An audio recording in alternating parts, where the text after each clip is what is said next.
हमारी सरकार ने वन रैंक वन पेंशन लागू करने की गारंटी देश के पूर्व सैनिकों को दी थी। आप देख रहे हैं मोदी ने वो गारंटी पूरी कर दी।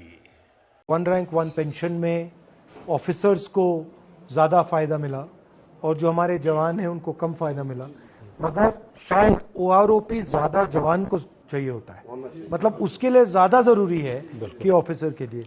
और एंड में लड़ता तो जवान है, ऑफिसर लड़ता है मगर जवान मतलब हजारों में जाके लड़ता है। सैनिक भाइयों नमस्कार।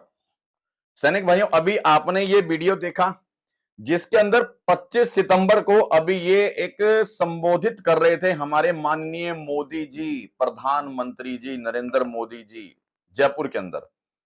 किस तरीके से बता रहे हैं कि मोदी है तो गारंटी है कि हमने वन रैंक वन पेंशन का मुद्दा उठाया और वन रैंक वन पेंशन सभी पूर्व सैनिक भाइयों को दी भी है।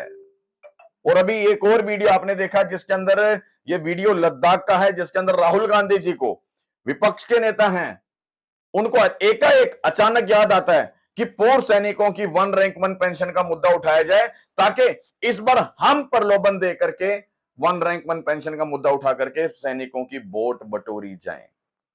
दोस्तों फिर मैं आपको बता दूं सैनिक भाइयों, ये सब एक राजनीतिक षड्यंत्र है। मोदी जी 2013 में आपने कहा था कि पूर्व सैनिक भाइयों बहनों, मुझे वन रैंक वन पेंशन का मुद्दा हम उठाएंगे और आपको लाभ पहुंचाएंगे। लेकिन मोदी जी 9 साल बीतने को जा रहे हैं, आज तक आपको याद नहीं आया था। अब नजदीक में 2024 के चुनाव आने वाले हैं, आपको फिर अपनी कुर्सी छीनती नजर आ रही है, तो आपको फिर यही सैनिक याद आ रहे हैं। आप जयपुर में जाकर के बड़े बड़े मंच लगा करके क्या भाषण दे रहे हैं कि वन रैंक वन पेंशन आपने दिया है। क्या दिया है आपने?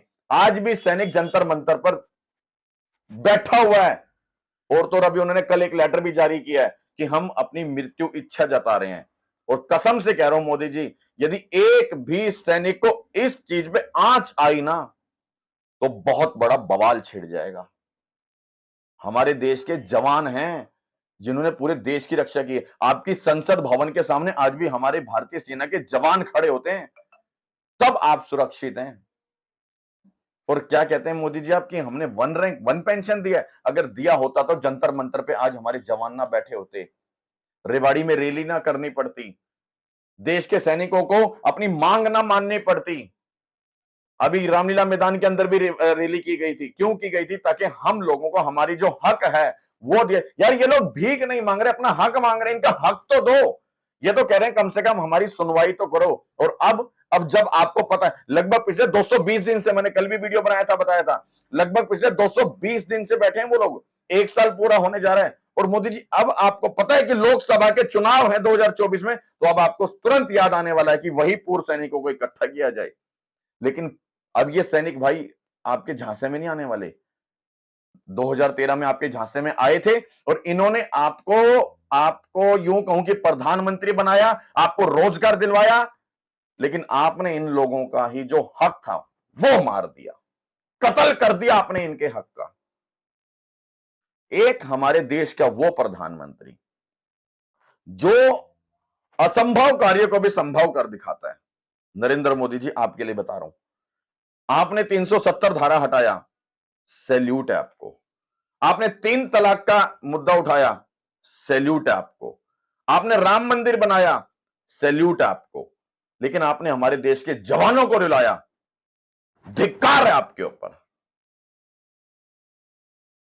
अब संसद के अंदर भी आवाजें उठने लग गई हैं, वन रैंक वन पेंशन। तमाम नेताजी लोगों को अब ये सैनिक याद आ रहे हैं।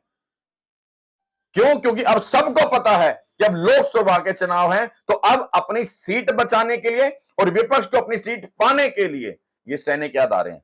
तब इन लोगों की क्या ऐसी तैसी हो जाती है जिस समय ये जवान अपना हक मांग रहे थे। 220 दिन से बैठे ना जंतर मंतर में। बस इतना ही कहूंगा सैनिक भाइयों, अब इनके बहकावे में मत आना, अब इनके छलावे में मत आना, अब इनके धोखे में मत आना। अपना हक लेकर रहेंगे। साडा हक इत्थे रख, अभी नहीं तो कभी नहीं। इन चीजों को याद रखना, पहले अपना हक लेना, उसके बाद देखना कि आपके लिए कौन व्यक्ति सही है। बस। जय हिंद, जय भारत।